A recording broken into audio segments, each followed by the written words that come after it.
Thatcher was the first British Prime Minister to visit Korea.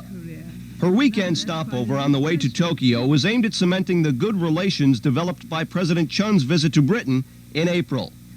At a press conference in Seoul, Prime Minister Thatcher condemned the Soviet Union's handling of the nuclear accident at Chernobyl.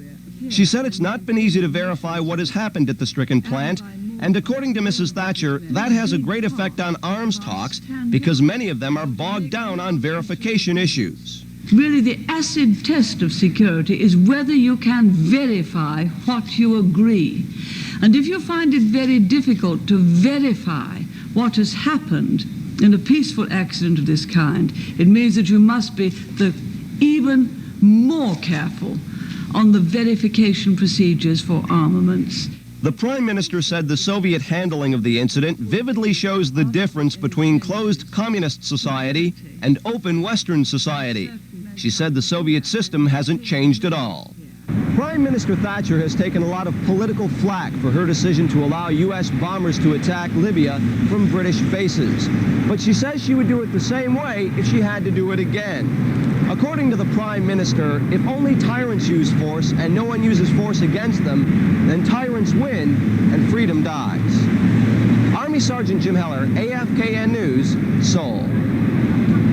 I'm Army Sergeant Rich Kositzky, Gloucester Valley. After the conclusion of the morning's press conference, Mrs. Thatcher helicoptered from Seoul to Sault Marie for a wreath-laying ceremony at a monument to the Gloucester Regiment. The Prime Minister was greeted by Gyeonggi Province and military officials, several hundred young ladies in traditional Korean hanboks, and ROK and Gurkha honor guards. On the 22nd through the 25th of April 1951, while surrounded and greatly outnumbered, the Gloucester Regiment's soldiers fought valiantly in defense of freedom.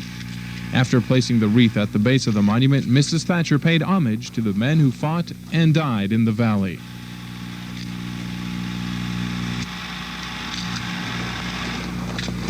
After laying the wreath and greeting several of the students on hand, Prime Minister Thatcher boarded her helicopter and was off to Panmunjom. I'm Army Sergeant Mark Cummings with the Prime Minister inside the DMZ.